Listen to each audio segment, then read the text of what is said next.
Why People Believe Weird Things, Pseudoscience, Superstition, and Other Confusions of Our Time, 1997, is a skeptical exploration by American science writer Michael Shermer.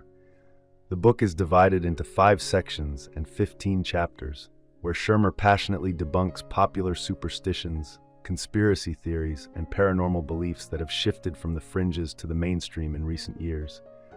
Drawing on his scientific expertise, he challenges a wide range of topics, including UFO sightings, alien abductions, Holocaust denial, creationism, intelligent design, and cult rituals.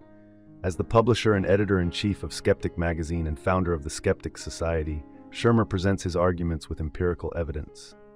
Why People Believe Weird Things has been praised as splendid by Vanity Fair, brilliant, informed, and incisive by The New Yorker, and described by the Los Angeles Times as the perfect handbook for those caught up in contemporary conspiracies. The book's foreword is written by American scientist Stephen Jay Gould, who emphasizes that skepticism is the agent of reason against organized irrationalism and is, therefore, one of the keys to human and social decency. In the first section, Shermer outlines the significance of skepticism, elaborating on Gould's quote and highlighting the scientific method as a foundation for understanding empirical facts. He stresses the importance of self-correction and reproducible evidence in scientific inquiry, fostering a mindset of questioning across all areas of life. In the second section, Shermer identifies 25 fallacies that lead us to believe weird things. This segment primarily addresses paranormal phenomena, with Shermer stating, "In my opinion, most believers in miracles, monsters, and mysteries are not hoaxers, flim-flam artists, or lunatics. Most are normal people whose thinking has gone astray." He explores how individuals come to accept beliefs that lack scientific evidence, using examples such as UFO sightings, alien abductions, ESP, witch hunts, near-death experiences, and repressed memory recovery. Shermer emphasizes the importance of skeptical thinking in distinguishing scientific facts from unfounded beliefs, noting that people often interpret fantasies within the cultural context of their time. Shermer also highlights American clairvoyant Edgar Cayce's influence on the New Age movement. He critiques moral absolutism, arguing that it undermines free thought and hinders skepticism. Additionally, he examines the cult surrounding Ayn Rand and her theory of objectivism, which he once supported, but ultimately finds lacking due to its non-self-correcting nature. He asserts that the great flaw in her philosophy is the belief that morals can adhere to absolute standards. In the third part of the book, Shermer critiques religious creationism.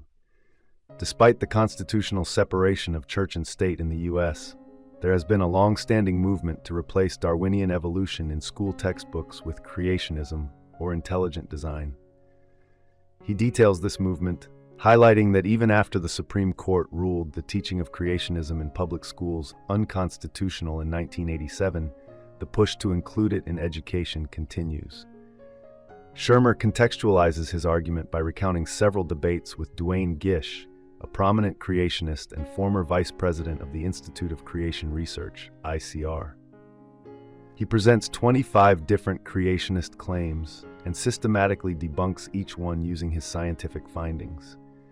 Shermer traces the history of this debate from the 1925 Scopes monkey trial to the present, highlighting the real-world consequences of such beliefs.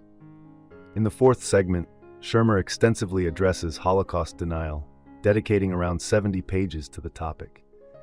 He profiles key Holocaust deniers and explains how they disregard scientific evidence to maintain their claims, often due to ideological motivations.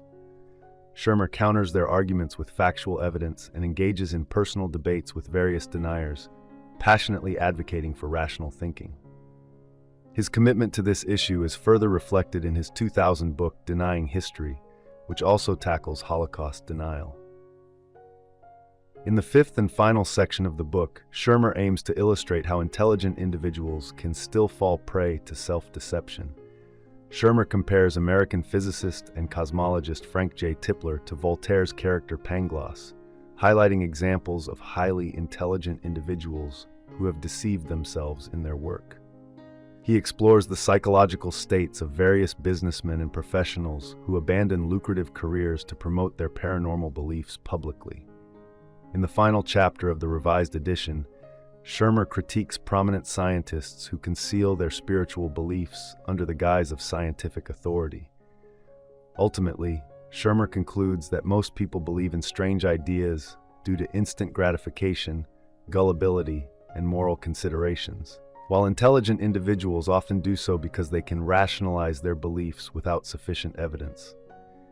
In addition to why people believe weird things, Shermer has authored several other works, including The Soul of Science, The Skeptic, Denying History, In Darwin's Shadow, The Borderlands of Science, Science Friction, How We Believe, The Science of Good and Evil, Why Darwin Matters, The Mind of the Market, The Believing Brain, The Moral Arc, and Skeptic, among others. I hope you enjoyed this video. Leave a like if you did, and be sure to subscribe. Thank you.